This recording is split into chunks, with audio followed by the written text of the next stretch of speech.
Hello, and welcome to Cry Havoc Wargaming, dedicated to bringing you the uncommon. For those of you who haven't met me, my name is Ron, and today I'm going to talk about some upcoming projects I've been working on. So let's get started.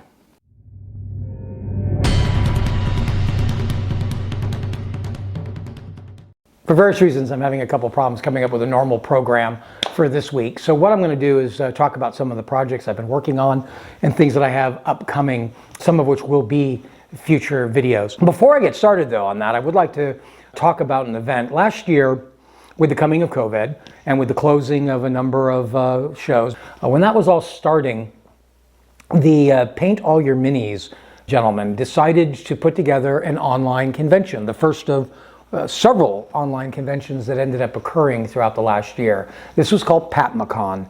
I attended PATMOCON last year. It allowed me to meet Forrest Harris of Knuckle Duster Games, whose game Gunfighter Ball I've been a big fan of for some time. It also introduced me to two companies that I've since done a good deal of business with, and that is Goblin Games and Blacksite Studios. This year's PATMOCON is going to be what the 26th, 27th, 28th, whatever the weekend is, last weekend of this month of March. So that's coming up soon. Registrations are happening right now. It's £7.50 or about $10 US.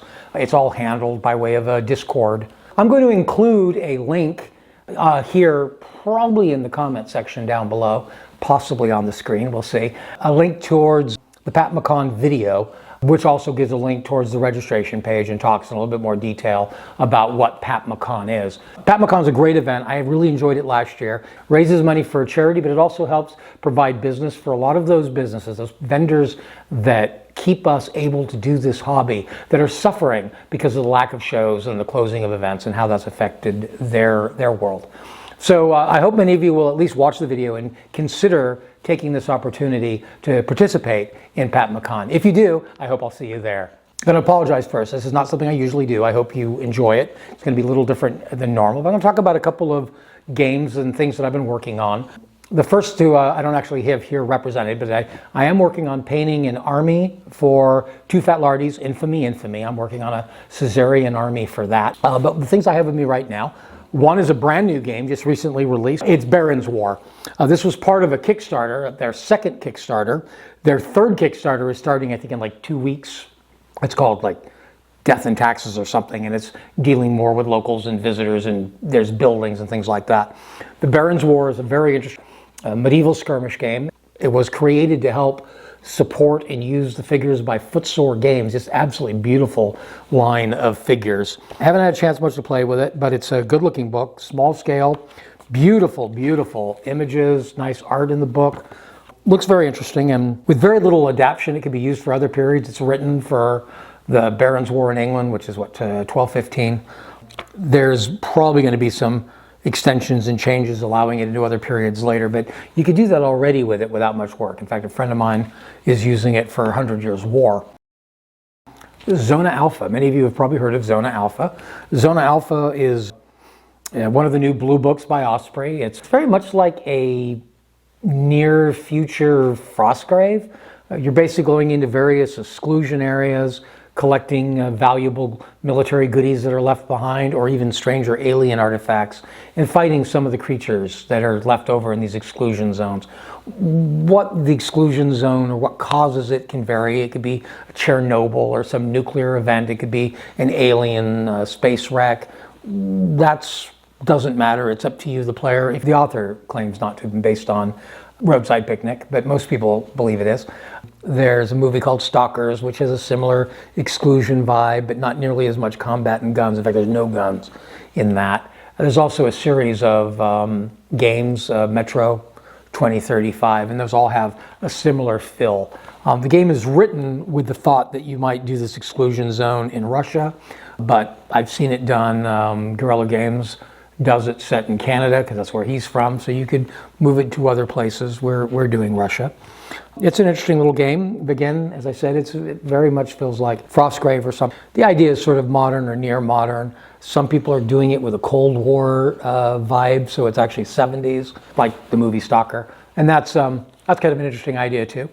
So that's something I'm working on and putting figures and character together, and no doubt we'll do a video or some videos here on the page. This is a game a viewer on the page recommended I try, and this is Battlespace.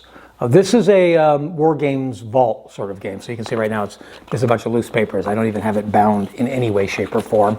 Battlespace is very similar to Battlefront, which I did do some coverage of here a little earlier. It is a very small scale skirmish game played on a 2x2, a 3x3 table.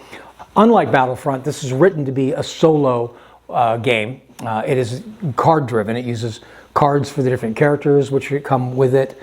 It uses cards for your opponents. It has random activation cards that tell you what they do, as well as AI rules explaining their actions, similar to, again, like Frostgrave does. Haven't had a chance to try it yet, but I will. And again, that'll be something that I'll present here on the page. It is, as I mentioned, a War Games Vault game, and so it's a print your own, but it's very well put together.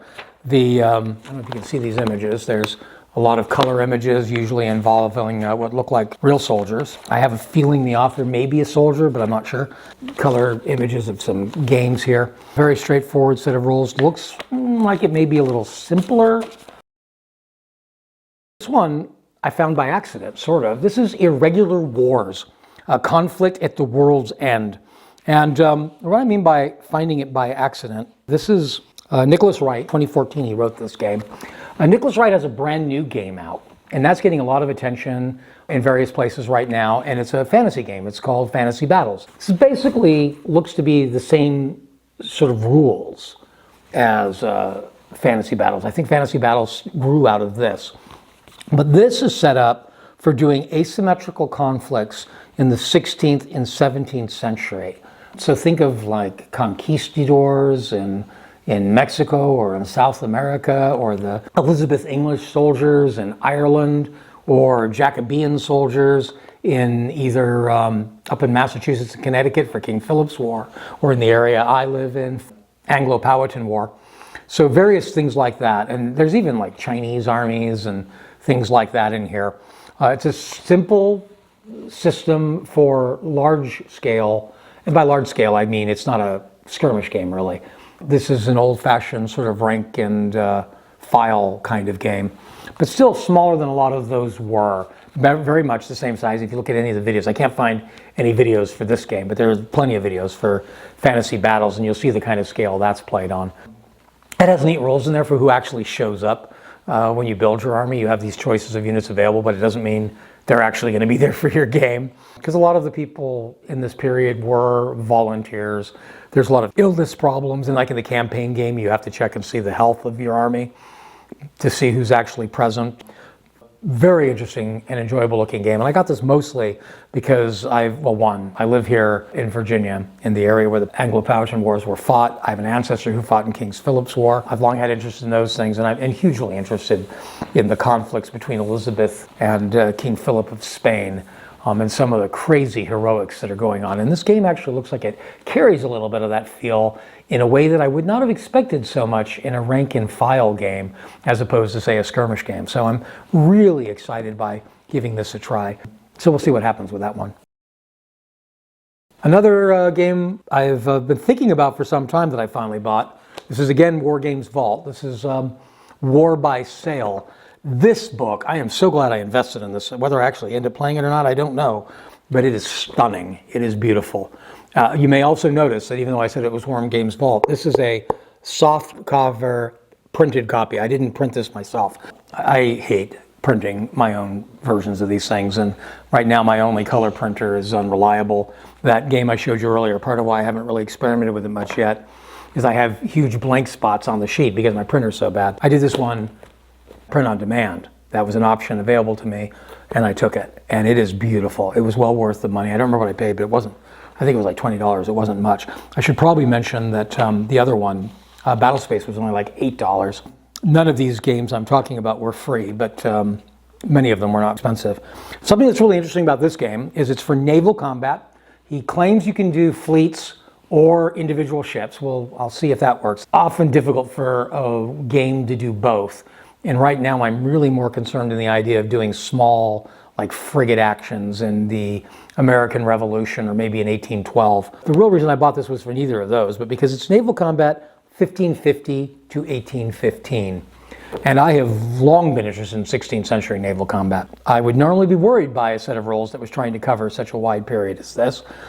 Basically, each different war period has its own little segment in the book where it has how the rules vary for that period, as well as a list of standard average sort of vessels and some historic vessels to choose from. And part of what's reburned my interest in doing 16th century naval, I recently bought, for the American Revolutionary game I was just hinting at, got some ships earlier in the year. I'm putting together a small, 6mm Navy using some of the Warlord ships from their game, Black Seas.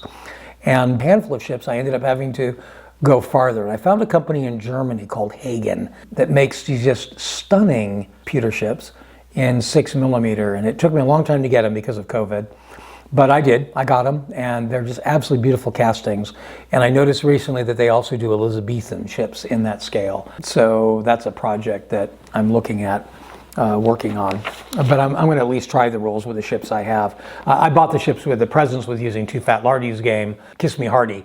There's a version of that, Close as She Bears, I think.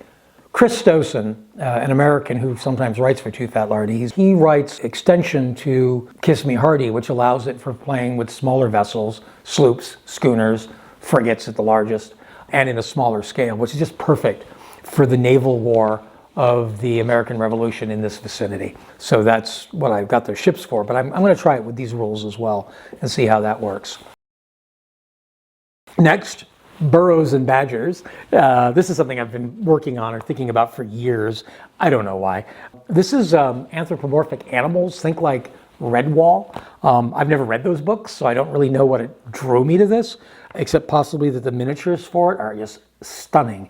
I admit they're cute too, which is not something maybe that a old man should be saying, but they're cute, fighting badgers and things. I've also heard incredible things about the rules. Just recently, the man that owns Black Dragon Games, who's been doing a series of 6th edition Warhammer videos, that's how I came to find his page. He started to get into this game, and he actually stated the other day that if he had to get rid of all gaming and only kept one game, this is the game he kept, which I thought was interesting, and that made me pull it back out and give it some look. The rules themselves may be more interesting than I think. So I'm looking forward to this, and we will see some videos here on that game eventually. If you're interested in it yourself, you might want to take a look at some of his videos. He's done a whole series of videos. Again, as I say, it was Black Dragon Games. He's a gentleman in England. And lastly, I hinted at this game already, is Moonstone. This is almost as strange and as cute as Badgers and Burrows. And this is a game I hadn't heard much about until PATMOCON last year. And I got into it because this is what do they call it? A whimsical fairy tale game. Supposed to all be at night. It's these moonstones that appear that have these magical properties that the wizards of Toba, the land, are collecting, and they're paying people to get for them. That's the fluff behind the game.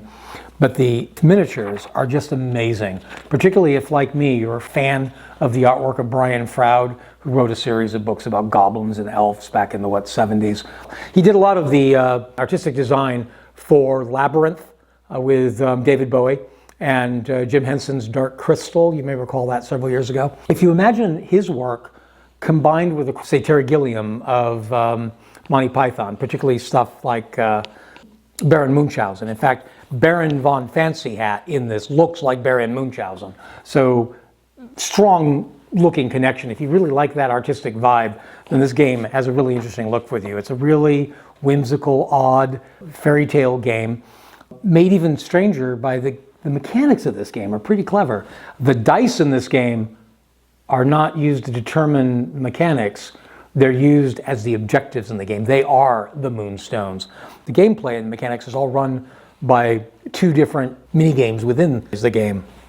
And that is either magic cards, or that's not what they call them, but the magic cards, which are used for anything magical or technological, or your melee cards. And the melee cards really represent melee, in my opinion, better than a lot of systems that are out there, because both players play cards and they're based on moves or defenses, and they're cross-referenced to determine, this attack against this defense, what would the result of that be? So it's brilliant. It's actually brilliant. It also allows for bluffing built right into the game.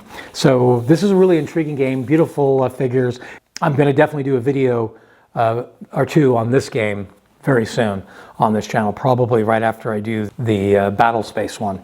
Those are things I'm working on right now. I hope some of them interest you. In fact, if some of them do interest you, I'm hoping you'll let me know. I'd like to let me know if you want to see videos of some of these games, or which ones you might want to see more than others, and maybe help me decide what order to do some of these. Also, if you have any other suggestions of things you'd like to see, I'd like to see those down in the comments before. So we look for that sort of thing here at Cry Havoc Wargaming. If you've enjoyed the video and if you found it at all useful, I hope you'll go ahead and hit like. And if you'd like to continue to receive notifications for videos like this one, or like my usual ones, that may help you decide how to spend your money or time in your wargaming army, then please hit subscribe.